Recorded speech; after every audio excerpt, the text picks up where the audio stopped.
Good morning student.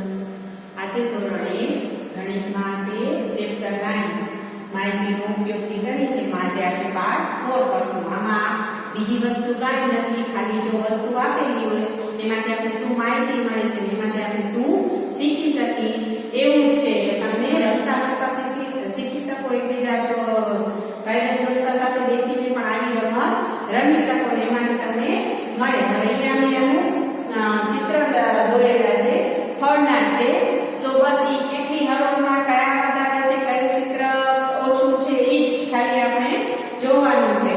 તો અહીંયા છે એક એક બતાવી દઉં। સફરજન, તરબૂચ, દ્રાક્ષ, દાડમ, કેળા, પછી કેરી અને સંતરા, એવા મેં 6 થી 7 દોરીને રાખ્યા છે। હવે આ બધામાં દેખાય છે, આ પહેલી હરોળમાં આપણે શું દેખાય છે? સફરજન, તરબૂચ, દ્રાક્ષ, દાડમ અને કેળા।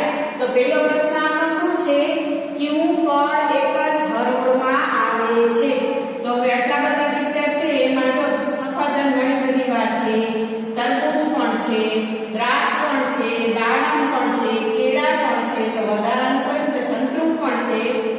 એક મને આ કેરી ઈ એક જ વાર દેખાય છે, એટલે તમારે આમાં શું કરવાનું છે? પિક્ચર ઉપર ખાલી નજર કરવાની છે અને આપણો જવાબ લખવાનો છે। તો સૌથી ઓછું છે અથવા એક જ હરોળમાં છે તો ઈ કયું છે? આપણું કેરી। તો આપણે અહીંયા શું લખશું?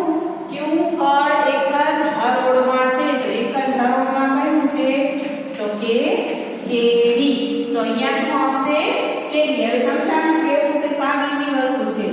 હવે બીજું છે કયા કયા ફળો ચારે હરોળમાં છે? આપણે અહીંયા કેટલી છે હરોળ? તો 1 2 3 ને 4, અને ચારેમાં મને સફરજન બધામાં દેખાય છે। દેખાય છે 1 2 3 ને 4, એટલે સફરજન તો આવશે। તો સૌથી પહેલા શું લખશું આપણે? સફરજન। આવી રીતે ભાગ પાડીને કરશો ને તો બધી વસ્તુ ઈઝી લાગશે। પછી તરબૂચ બધામાં છે નથી, એટલે એ આવશે નહીં। પછી દ્રાક્ષ 1 માં છે, 2 માં છે, 3 માં છે, 4 માં છે, એટલે દ્રાક્ષ શું આવશે? આપણી ચારે હરોળમાં આવશે। હવે ત્રીજું કયું ફળ છે? તો કે દાડમ। તો દાડમ 1 માં છે, 2 માં છે, 3 માં છે અને 4 માં છે, તો દાડમ શું આવશે? ચારે 4 માં આવશે। દાડમ પછી કયું ફળ છે? તો કે કેળા। કેળા 1 માં છે, 2 માં છે, 3 માં છે અને 4 માં છે, તો કેળા પણ શું આવશે?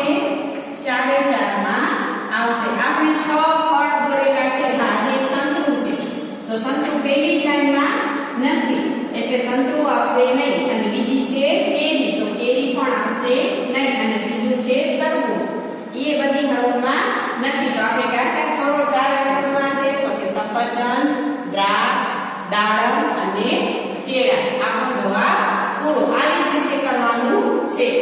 કયા કયા ફળો એક કરતા વધારે વાર આવે છે? તો કયા કયા ફળો છે જે એકમાં એક હરોળમાં વધારે વાર આવતા હોય? તો આ એક સફરજન, આ બીજું સફરજન, ઈ 2 વાર આવે છે। પછી અહીંયા એકે નથી આવતા, અને અહીંયા તો કે દ્રાક્ષ, સફરજન 2 વાર આવે છે અને દ્રાક્ષ પણ 2 વાર આવે છે। તો અહીંયા શું લખશું આપણે? સફરજન અને દ્રાક્ષ। સમજાણું ને તમને? સફરજન ફળ કેટલી વખત આવે છે? બે બધી હરોળમાં છે, એમાં સફરજન કેટલી વખત આવે છે? તો કે 1 વાર, 2 વાર, 3 વાર, 4 વાર, 5 વાર। હા, તો સફરજન કેટલી વાર આવે છે? તો સફરજન 5 વખત। કેટલી વખત? તો કે 5 વખત। સૌથી વધારે વખત કયું ફળ છે? તો આપણે હમણાં જ જોયું કયું છે? તો કે સફરજન। તો અહીંયા શું લખશું આપણે? સફરજન। તો આને શું કહેવાય? આપણે પ્રશ્ન જવાબ, માહિતી ઉપરથી પ્રશ્ન જવાબ આપવાના આપણે શીખ્યા।